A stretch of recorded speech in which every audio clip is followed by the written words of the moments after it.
혼불을 본 적이 있습니까? 남도에는 혼불이 나가면 사람이 죽는다는 이야기가 있습니다. 어르신들 혼불에 대해서 얘기 들어보셨어요? 들어보기만 해요. 봤지 우리가. 많이 봤어요. 뭐? 계시자마자 멋이 확 나더라고요. 깜짝 그래서 놀래. 요리 쳐다본 게 여기서 금방 뜨더만 그 우리 집 있는 데에서 그 뒤에 산에가 똑 떨어져 불더라고요. 그러더만 그 젊은 양반인데 석 달 만에 돌아가서 버렸어요. 그 남도 사람들에게는 일반적으로 혼불이라 하면 다 그 이해들 하고 있습니다. 평상시에 살아있을 때는 혼은 눈 속에 있고 이 눈에 있는 혼이 밖으로 나가면 혼이 나갔기 때문에 죽는다. 죽음을 알리는 예조라는 혼불. 남도에 전해오는 혼불에 관한 이야기는 구체적이고 생생합니다. 마을 앞에 떨어지면 사흘 만에 사람이 죽고 마을 안산 부근에 떨어지면 3개월 만에 그리고 마을 먼 산 너머로 날아가면 3년 만에 목숨을 잃는다고 합니다. 지난 79년 전남 순천시 군강리에서도 그 혼불이 목격된 적이 있다고 합니다. 여기서 바로 올라가 튀나가요. 혼불을 본 사람은 마을 주민 장기석 씨. 올라와가지고 여기서 깜짝 놀랐어요. 불이 둥그리 갖고 막 지나가요. 어디 나간 거 여쭤 나가더라고요. 500m 좀 못해갖고 300~400m 그 물 건너가서 떨어지더라고요. 건너가서. 그래서 내가 예측감으로 아하, 저 사람 아버지가 돌아가시랑갑다. 그런데 당시 혼불이 나간 곳은 박사규 씨의 집. 그런데 이 혼불에는 여느 혼불과 달리 특이한 사연이 있다고 합니다. 그것은 바로 죽음으로 약속을 지킨 혼불의 주인 박사규 씨와 그의 형 삼규 씨의 이야기입니다.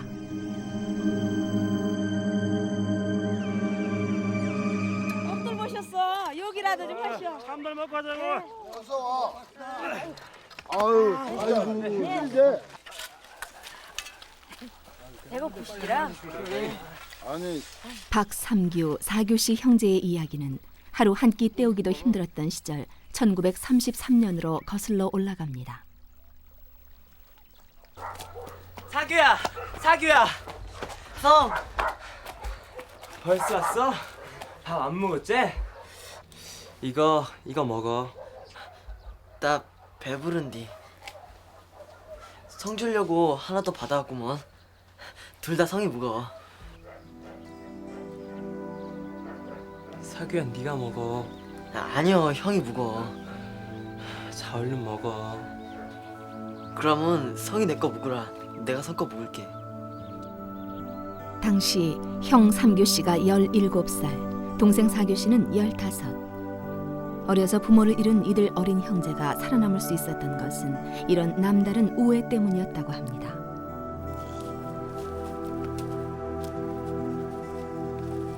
당시 이들 형제에게는 배를 채우는 일보다 더 절실했던 소망이 하나 있었다고 합니다.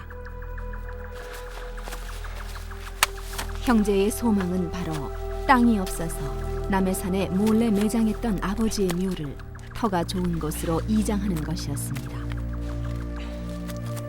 그리고 여기서 형제는 일생 동안 지켜갈 소중한 약속을 하게 됩니다.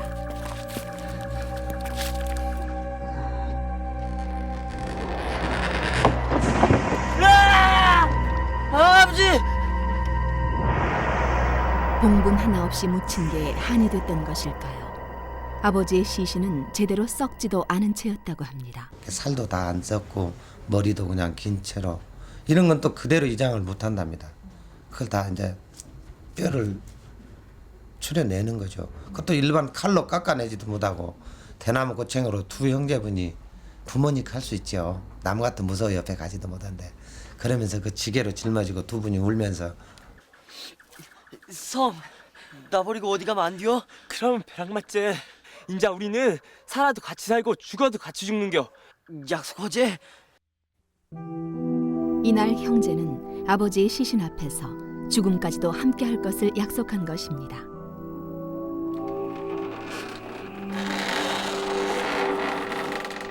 의 좋은 형제는 사규 씨가 결혼을 하면서 내키지 않는 딴 살림을 차려야 했습니다. 우리 같이 살면 안 되겠냐? 성님, 나가 자주 찾아올 테니까 성님 몸 걱정이나 하시오. 그려 성이 못나서 널 외지로 내보내는겨. 성님. 동상 잘 살아. 불과 10열이 떨어진 곳으로 가는 분가였지만 형제의 이별은 그렇게 애절할 수가 없었다고 합니다. 그러나 이 분가마저도 이들의 우애에 전혀 장애가 되지 않았습니다. 두 집이 다 곤란했거든요. 곤란했는데 자기 집이 더 짠한데 성님이 짠하다고 그냥 그렇게 생각을 하대요. 그런데 1974년 이들 형제에게 청천벽력 같은 일이 벌어집니다.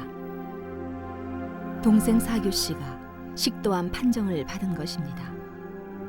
살아도 같이 살고 죽어도 같이 죽자던 어릴 적 맹세를 사규 씨가 먼저 저버리게 된 것입니다. 큰아버님은 당신이 더 아픈 것 같아.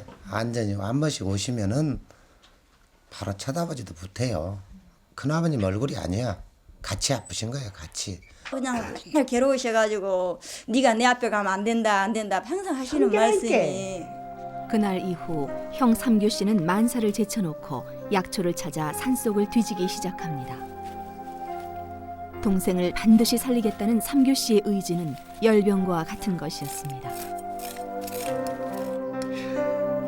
동생에게 좋다는 약을 찾아 미친 사람처럼 산속을 헤맨 지 5년. 하지만 사규 씨의 병세는 좀채 호전되지 않았고 그에 따라 삼규 씨의 열병도 점점 깊어갔습니다. 그런데 당신 몸도 좀 생각하셔야지. 뭐라도 드셔야 힘을 날 거 아니겠어.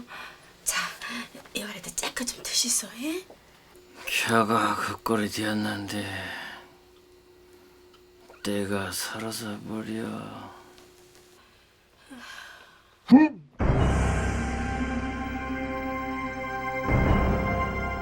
더 이상 동생을 구해볼 방도가 없었던 것일까요? 79년 음력 6월 17일 형 삼규 씨가 먼저 세상을 떴습니다. 당시 사규 씨의 건강을 염려한 가족들은 사규 씨에게 형의 죽음을 알리지 않았다고 합니다.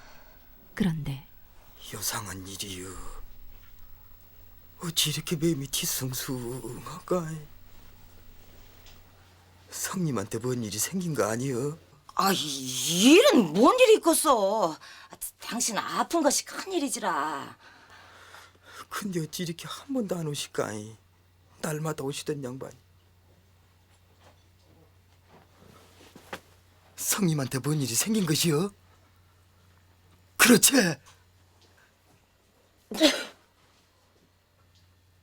돌아가신겨? 성님! 형이 없는 세상은 더 이상 사규 씨에게 의미가 없었던 것일까요? 사규 씨의 장남 종덕 씨는 다음 날 아버지의 눈에서 혼불이 빠져나가는 장면을 보았다고 합니다. 그 불이 나간 뒤에는 어딘가에 지금 생각해 보니까 좀 초점을 잃으시고 아버님이 좀 혼수 비슷한 상태가 왔던 것 같아요. 그 전에는 그래도 아프셔가지고 굉장히 편찮으셔가지고 그 아프신 가운데서도 생기가 도시는데 그 불을 본 이후로 생기를 잃으시고 혼불이 나간 지 15일 후 사규 씨도 세상을 뜹니다. 성님. 형 삼규 씨가 죽은 지 꼭 한 달째. 하지만 사규 씨는 형과의 약속을 어기지 않았습니다. 79년 윤달이 들어 이날 또한 음력으로 6월 17일 형이 죽은 바로 그 날짜였던 것입니다. 같은 해에 한 날짜라 그러면 같은 날짜에 돌아가신 걸로 이렇게 생각한다고요. 근데 그건 아니거든요. 1개월 차이가 나는데 그러니까 뭐 네가 먼저 내가 먼저 없이 그냥 같이 그냥 한 달 한시에 가신 것 같아요. 다 가실 때는 이렇게 한 달 사이지만은 결론적으로는 한 날 한시가 된 것 같아요. 비슷비슷해요. 가시는 시간 날짜가. 저 그렇게 생각해요. 이렇게 우애가 있으니까 그냥 손잡고 다니신 것 같다 그냥 그렇게 생각하죠. 비록 죽은 날은 한 달간의 차이가 있지만 같은 달 같은 날에 제사상을 받게 된 삼규 씨와 사규 씨. 이건 다만 우연일 뿐일까요? 아니면 그토록 돈독했던 두 사람의 우애가 만들어낸 필연적인 운명일까요?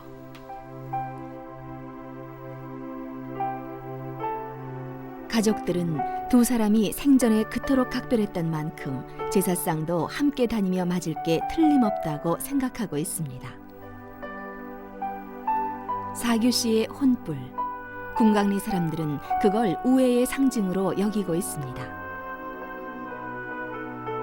형과의 약속을 지키고 죽어서도 우애 있게 살려는 사규 씨의 바람이 혼불로 나타난 것이라고 믿고 있기 때문입니다. 비록 넉넉하진 못했지만 우애 하나로 그 누구보다 넉넉한 인생을 살았던 삼규 씨와 사규 씨. 오늘 두 사람의 후손들은 선대가 남긴 우애를 가장 값진 유산으로 간직하고 있습니다.